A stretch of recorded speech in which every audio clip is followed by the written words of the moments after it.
Hi everyone and welcome to Exploring the Build. If you've just found this place, then welcome. And if you're returning, I'm glad to have you back. I'm Alex and this is my channel where we explore and theorycraft different character builds for Dungeons & Dragons 5th edition. Today, we are doing another one of our quick builds where we'll be exploring a briefly summarized character build for D&D 5e. As always with our quick builds, if there's ever a build you'd like to see me explore in the future, be sure to let me know in the comments below. The concept for our build today comes from the Bouchia.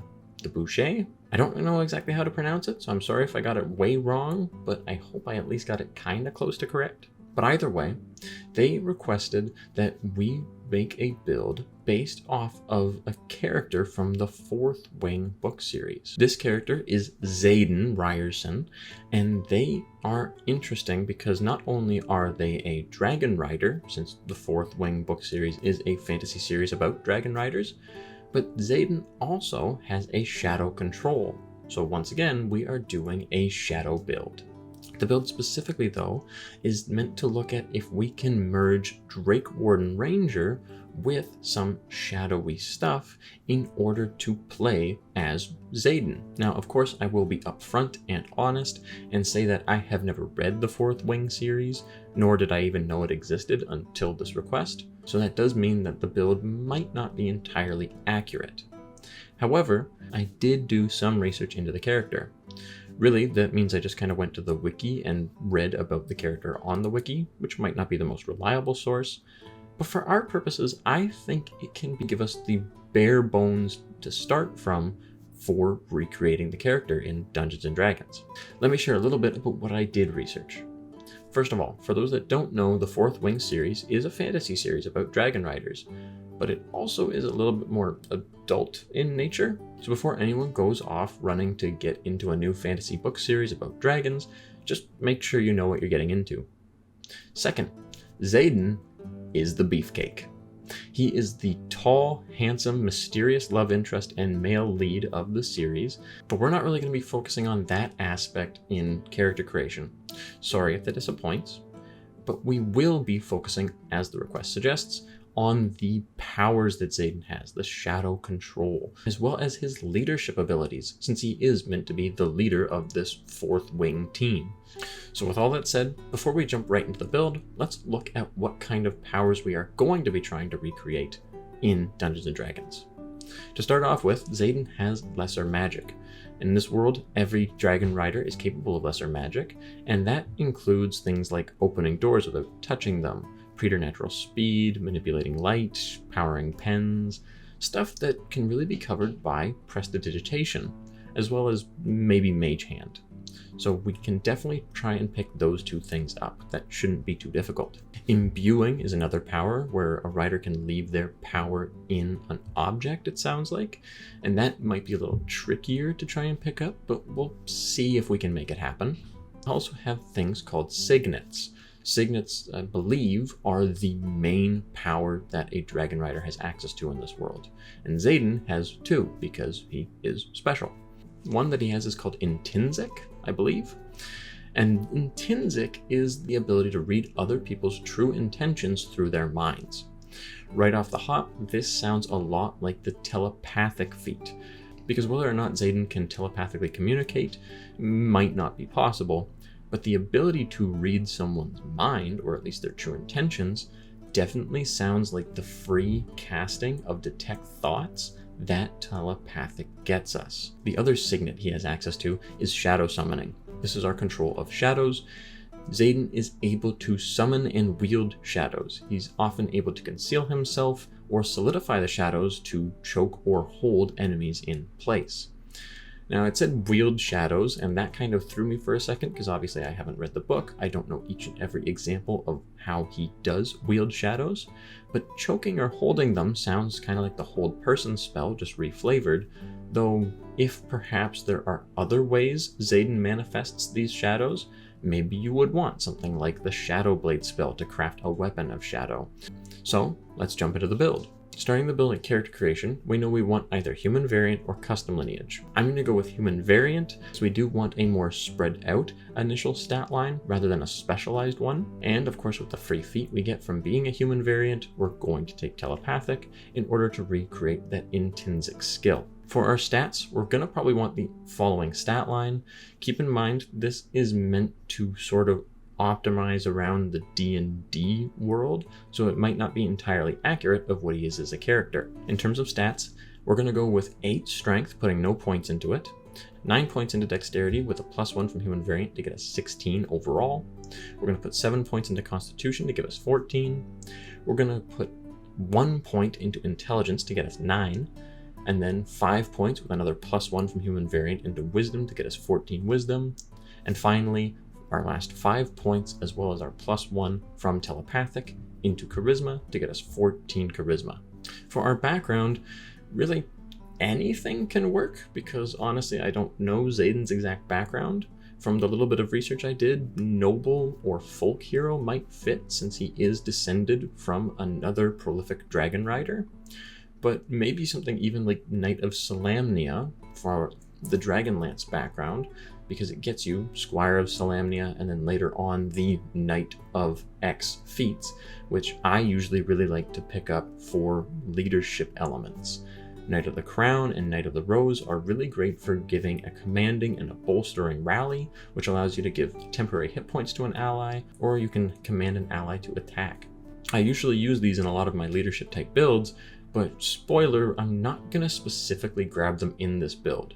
However, just keep them in mind as an option if you weren't sure exactly what background you wanted and you felt like the build needs a little bit more leadership. And now it's time for the level breakdown of the build.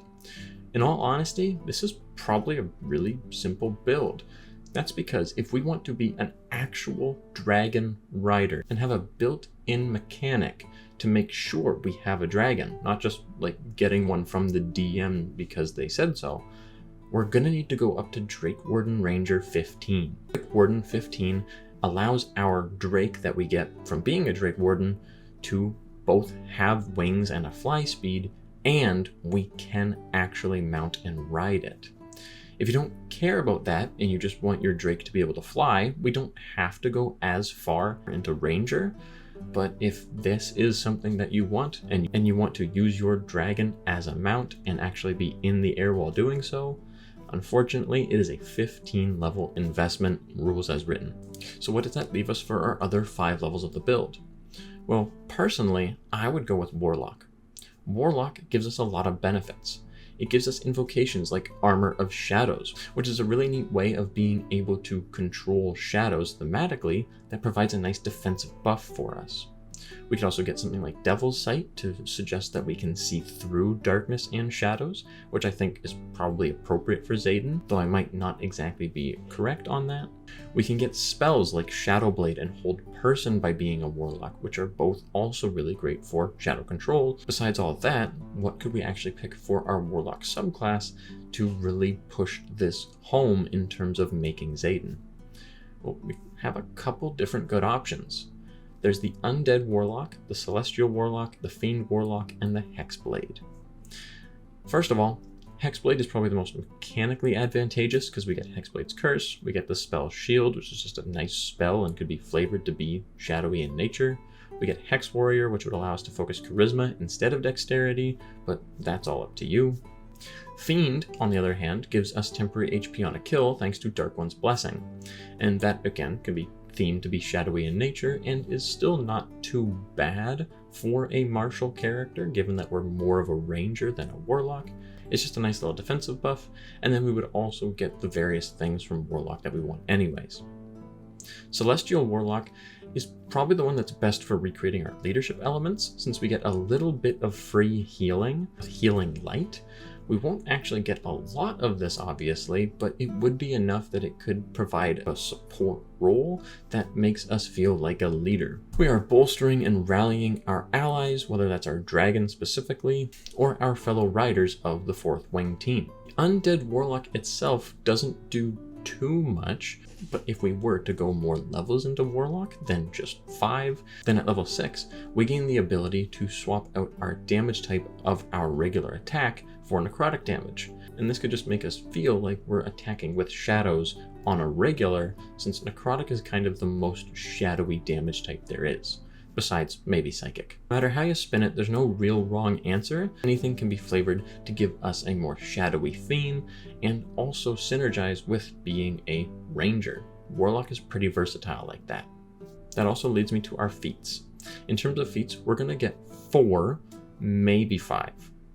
We get 4 no matter what from Rangers 4, 8, 12, and then Warlock 4.